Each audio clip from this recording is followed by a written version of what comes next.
Hello and welcome back to my channel. In today's video I will show you how to fix the Chalkboard Fantasy Sports app can't create an account. So let's get started. So basically if you search for the Chalkboard Fantasy app, as you can see here as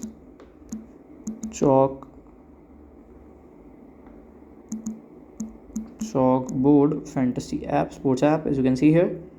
So if you want to create an account, just go it here. Okay, so if you see here, like the app is only supported in the iOS and it's have been closed their functions for the new customer. So that's the main reason you can't create an account. If you see here, you can see the reviews as well, and if you want any issue you can raise them by their developers. So if you have any question, you can let me know in my comment section, and if you find this video helpful, make sure you like, subscribe and share the video. Thank you for watching.